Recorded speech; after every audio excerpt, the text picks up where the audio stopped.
Good Monday Matters. And because I record this on Sunday, happy Mother's Day. I hope you had a blessed day, particularly those of you out there that are mothers.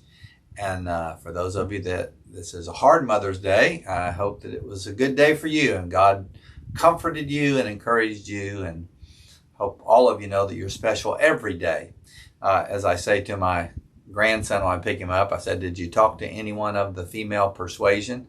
So all of you of the female persuasion, hope you had a great day and God blessed you in many, many ways. This is Monday Matters. Every Monday I take a few minutes to talk about something that makes your life perhaps happier, healthier, and a little bit holier. And thank you for tuning in from week to week, and we spend a little bit of time talking about those things. In just a couple of weeks, I'm going to present a completely different kind of suggestion. I wrote several years ago kind of a lifestyle workbook called Purpose, Passion, and Planning. And I've been thinking of finding a way to present that on kind of a regular basis, and I've had several people that have encouraged me to do that.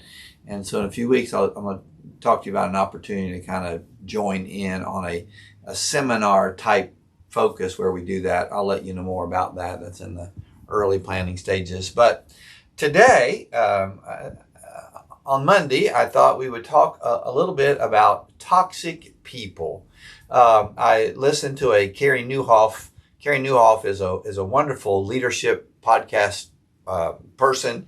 Listened to a webinar that he presented last week. Tomorrow I'll lead our church staff. My pastor asked me if I would lead the church staff in kind of a discussion of that. His webinar was entitled Curing a Toxic Culture. And so I spent a while listening to that, thinking through that, thinking about some things that we do in a counseling setting of how to help people in those type of situations. I thought, well, maybe tomorrow I'll be teaching about that. Maybe today the thing to do would be to just talk about that topic. I always try to give you a biblical perspective to what we're going to talk about. So here's the biblical perspective. The Bible says where two or three are gathered together, one of them's going to be crazy. It says something like that. Anyway, there are those moments almost in every arena of life where you're going to encounter that person that is just so difficult to deal with, so hard, whether that's on a regular basis or just a season, just something that they're going through. In fact, I've said this, everybody is crazy some of the time, and some people are crazy all of the time. And the difficult thing for me to do is figure out which one of those I'm dealing with and whether or not that person is me. So we're going to run into toxic people. We're going to have those encounters where it's just uncomfortable or even unhealthy. And so today I thought we would take just a minute to talk about what I think are 6 fairly important keys when you come across toxic people. Let me give you a rough rule of thumb, and that is when the person that you're dealing with is operating in the area of guilt, when you are made to feel guilty, or sometimes you're not made, you just feel guilty because of the way an encounter is going, because of things that you're asking. You're made to feel guilty when that person tries to motivate you, tries to move you by guilt. It's almost always a toxic situation. And again, that might be just that season, that moment of time, or this might be an ongoing regular thing. You have to make some decisions about that. But when you find yourself in that relationship that is just unhealthy, unsafe, unpleasant, that's toxic, here's some things that I suggest that can be helpful. May not be easy, but they can be helpful. The first one is this: set boundaries. And again, to go back to our word that we used earlier, set boundaries even if they make you feel guilty. Those of us, particularly from a Christian faith, from a lifelong kind of fundamental Christian background, we feel guilty anyway when we set boundaries, but boundaries are a healthy, necessary part of human existence. And so set healthy boundaries and don't be made to feel guilty about that. I appreciate the fact that you value my input, that you want to hear from me, but I would just say I cannot take a phone call every day. I can't do that. It's getting where it interrupts my schedule. It's difficult for my time with my spouse.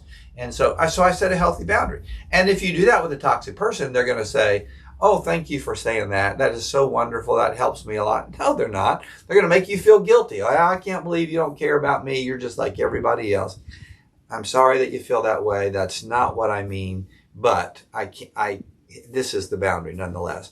So the first rule of thumb when you are dealing with toxic people, set healthy boundaries. By the way, if you don't set healthy boundaries and they intrude, that's not their fault. That's your fault. So set healthy boundaries. Number 2, avoid getting drawn in to the drama. Avoid getting sucked in. Toxicity is spiral in nature. It's a whirlpool. It sucks you down. And maybe early on you don't even feel that. You don't even know that. But that's exactly what is happening. And so just don't get drawn in. When you begin to feel the riptide pulling at you, when you begin to feel that undercurrent that is pulling you under, then just get out. I think it's a great visual tool in a counseling session called the Cartman Triangle, or sometimes called a drama triangle. And basically it says that that there are 3 roles that are played in any kind of relationship. There's the persecutor, there is the rescuer, and there is the victim. And the victim, in this case, is the toxic person that's trying to make you play a role of either persecutor or rescuer.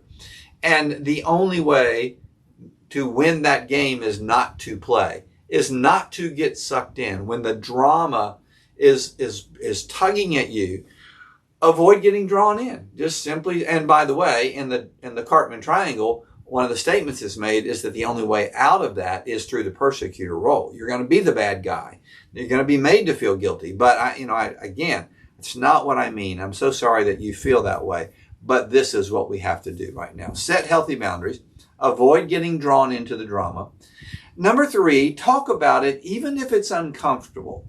It's not going to solve anything. You might not even be understood, but you have a responsibility at some point to sit down with that toxic person and say, listen, we need to talk about where this relationship has gone. Talk about it.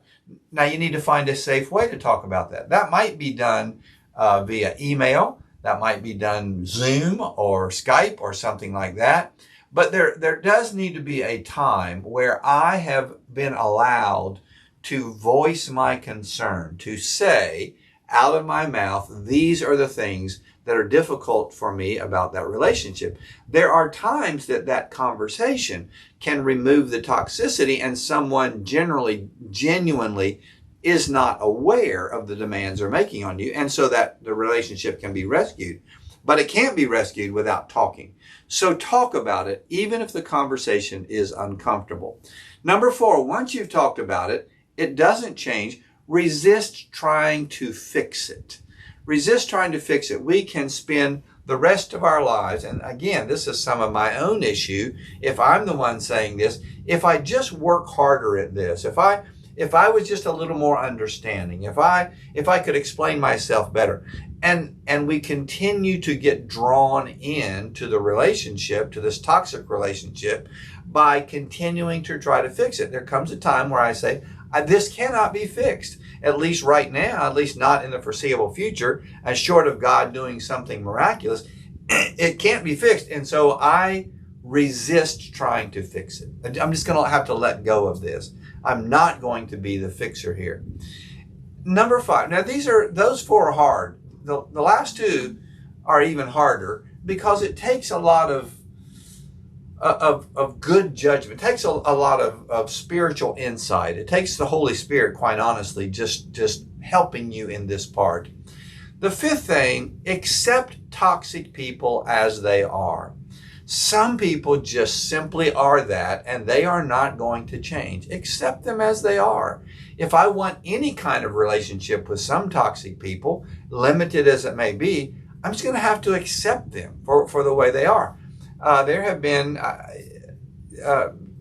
don't know that I'll go into this, but there have been some relationships in my life that were important to me, but where the person on the other end of that relationship was just unhealthy. But I chose to stay in relationship as long as I could. I chose knowing that I could not fix them. I had talked to them. I had set boundaries. I had to work hard to not get drawn in, knowing all of that, and say, okay, I'm just going to accept them as they are, and keep my own self healthy and separated where I need to, but accept them for who they are.